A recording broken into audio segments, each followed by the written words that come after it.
Para voto, o vereador Cláudio Libardi.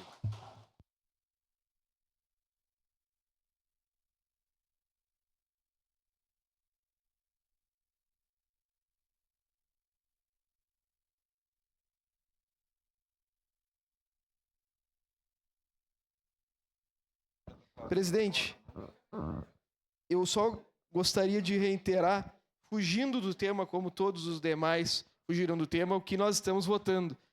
Aqui a primeira questão é que nós estamos votando a moção número 6 de autoria coletiva de apoio ao PDL 3 2025, que susta os efeitos da resolução 258 de 23 de dezembro de 2024 do Conselho Nacional de Direitos da Criança e o PL 1904 de 2024, que altera o artigo, salvo melhor juízo, 124 do Código Penal e promove a inclusão do parágrafo 1º e parágrafo 2º. Eu comentei com o vereador Caleb qual é a alteração que se dá no Código Penal. Se propicia ao juiz decidir, nos casos de 22 semanas ou mais, se pode ou não pode realizar o aborto e se ele vai ser criminalizado ou não. Nós temos no artigo 128 do Código Penal as exclusões de licitude, que é as 3 situações que foram bem tratadas pelo capitão Ramon.